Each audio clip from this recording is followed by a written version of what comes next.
Federal investigators are now working to determine the cause of a devastating Southern California bus crash. 13 people on the tour bus were killed yesterday when it plowed into the back of a big rig truck. More than 30 others were hurt.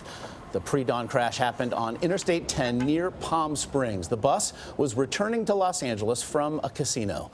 Mireya Villarreal is at Desert Regional Medical Center in Palm Springs with details now of this investigation. Mireya, good morning. Well, good morning. The driver of the bus was one of the people killed. It is still unknown if driver fatigue or another medical condition may have played a role in the crash. As of early this morning, there are still 4 people here in critical condition, 1 also in serious condition.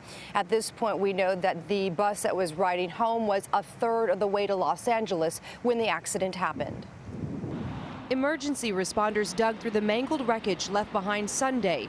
The impact was so violent the bus, which was carrying 44 people, jammed 15 feet into the trailer. I don't know what the speeds are. What I will tell you is that the bus was traveling significantly faster than the tractor trailer that it struck from behind. Most of those killed were seated at the front of the bus. This man says he went to the coroner's office to confirm his sister Rosa was among those who died when he couldn't find her at local hospitals. She was a happy person. She enjoyed doing what she was doing, went to the casinos. She loved it. Seemed as though most of the victims were unrestrained and therefore were flown through the air. Most of the injuries were from the neck up. I flew off. I hate it. I hate all the seats, and I got my jaw out of place.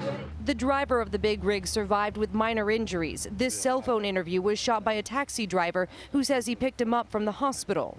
I didn't hear nothing coming. The impact just, hit me from behind, and I just blacked out.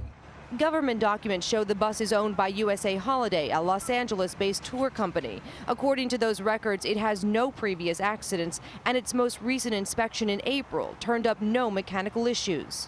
We may not be able to determine exactly why the accident occurred because the driver has been killed. So we'll get as close to it as we can.